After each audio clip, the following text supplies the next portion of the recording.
The second thing that I started this year, which was new, was soul food. I had never done that before. And this book is a visual Strathmore journal. I had never worked with those before either. It's spiral bound, and the paper is really, really thick. And each week we had lessons. It's a large size. This first one is by Mistel, and it kind of got us started. But each week you could get 3 lessons, and it also gives you recipes, which they call it soul food, because you have food for your tummy and food for your soul, because you're learning new things. This was a drawing of just you sketch without lifting your pen up and just putting shadows in.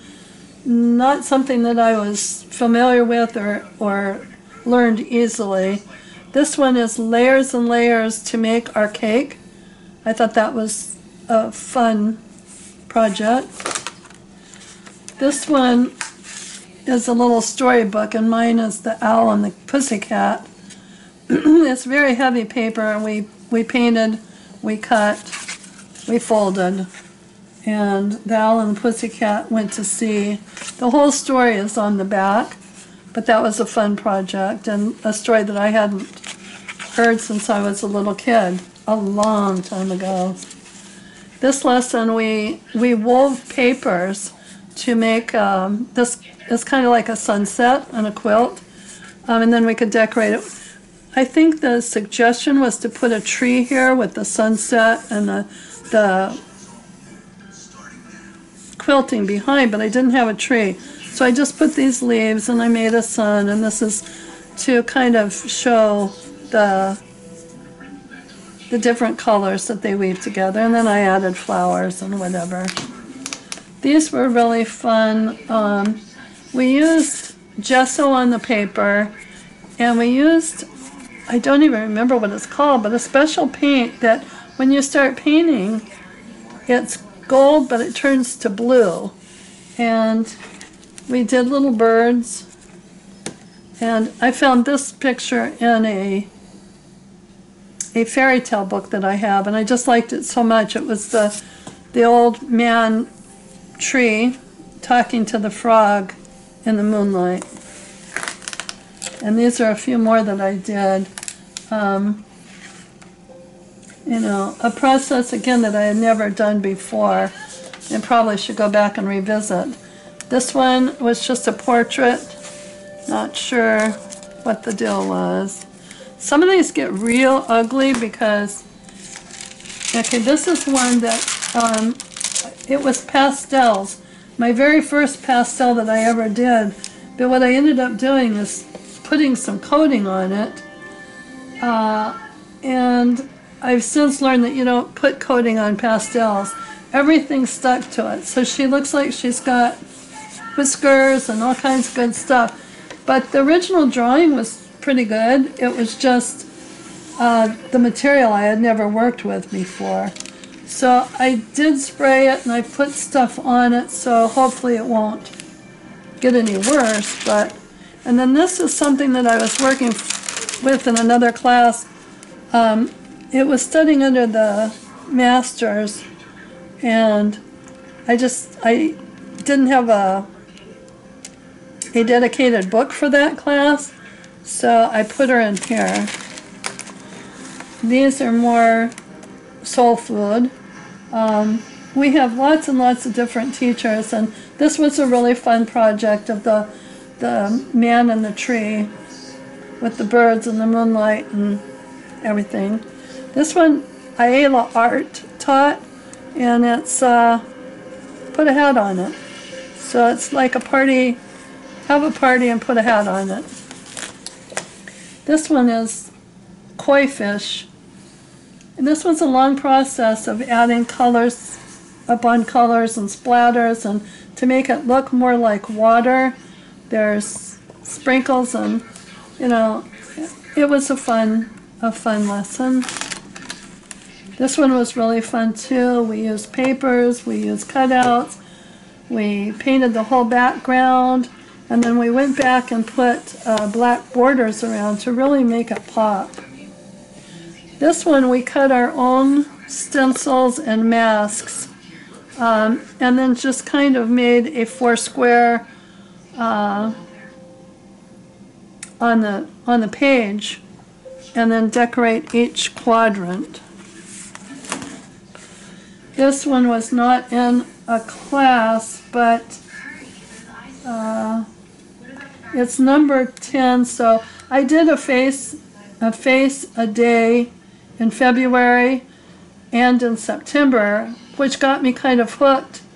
So I started doing a face a day almost every day. This one was a collage that I was going to paint over, and I never got back to it, so I may or may not finish that. This one was to be really wacky and dreamlike and just go nuts, and that's what it is. It's kind of a nuts, but she's dancing out somewhere, and obviously she's happy.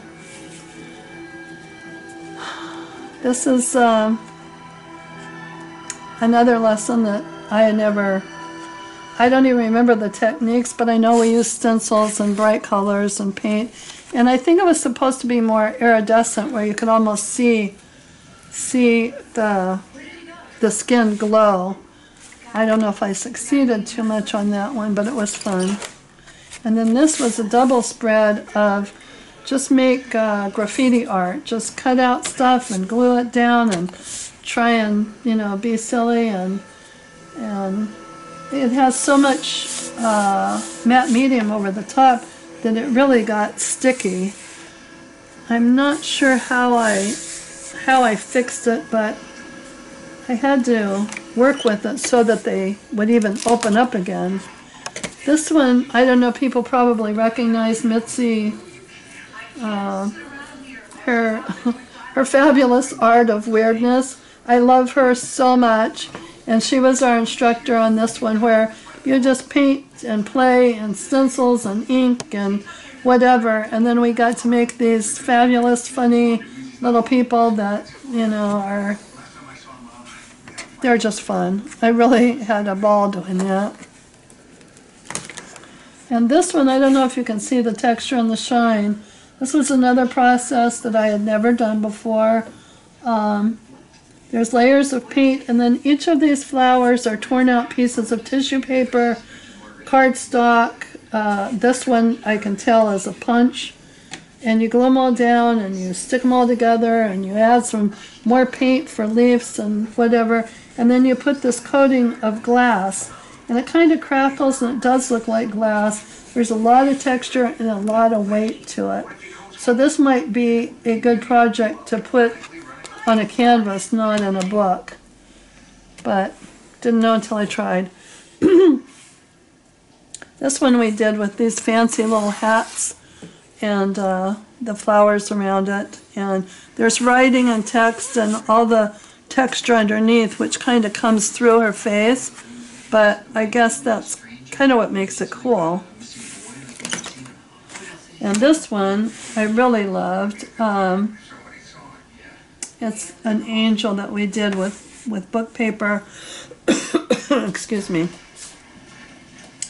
And it's the music book paper and the glow here, and a lot of texture. Mine, there was so many steps to the process that I probably shorted on a few of them because I didn't have the materials. But I like the way it came out. This one I had prepped, but obviously I didn't have anything to put on it yet. And then I started just,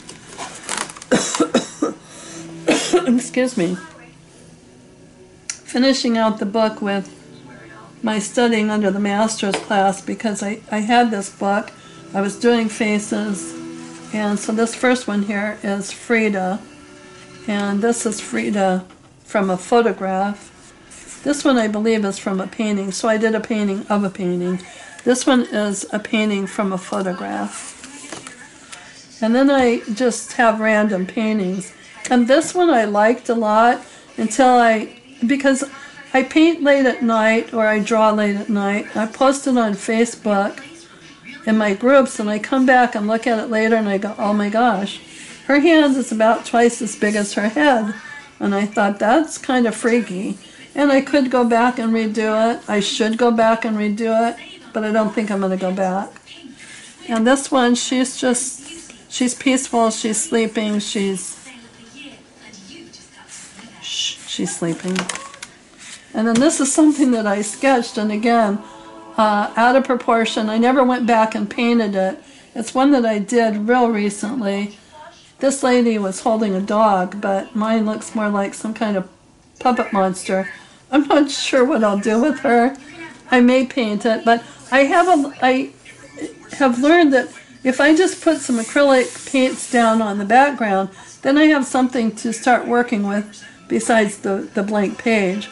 And so this one also had like jelly print pulls on the paper, and I believe this is the Gather, Create, Jillian Cox lessons, where we were to learn how to do chalks and charcoal, which I had never done. Not chalks, just charcoal. This one is mostly charcoal, compressed charcoal, or dry pastels. And the problem is it smears really bad, so you have to put a fixative on it. This one again, I liked it and I posted it, and then I came back and I thought, it needs some work, but I'm leaving.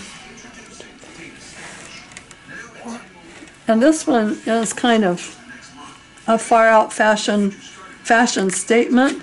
She looks a little stern, but I thought it was kind of a cool image. This one was very simplistic. I only had a few minutes, and I had a few streaks of paint on the page, and I tried to use my colored pencils and maybe a sketch and wash. It's a pencil that you can sketch, and then you add water, kind of like a Carnadash pencil or water-soluble pencil, but I only put a very few colors on there and decided to leave it. This was a lesson that we did using tea bags. You can use tea bags or coffee to actually paint your painting with.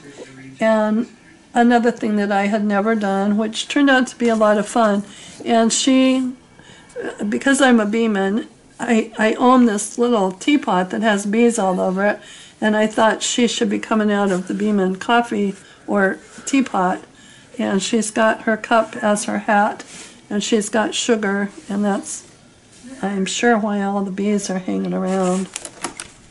This was a really fun lesson with Easter bunnies and carrots, and it was just a lot of fun. This was just a drawing, and I wanted to fill up this page, so this is something I did on the road, and it was the 21st portrait and 29 faces. This was a life book lesson. Why it ended up here, I'm not sure, but it had the big hair and the big lips and the fairy wings. And it says even fairy princesses make wishes. And then this was the last portrait. So this book is finished. This is one of the 3 books that I finished in 2015 or 2014.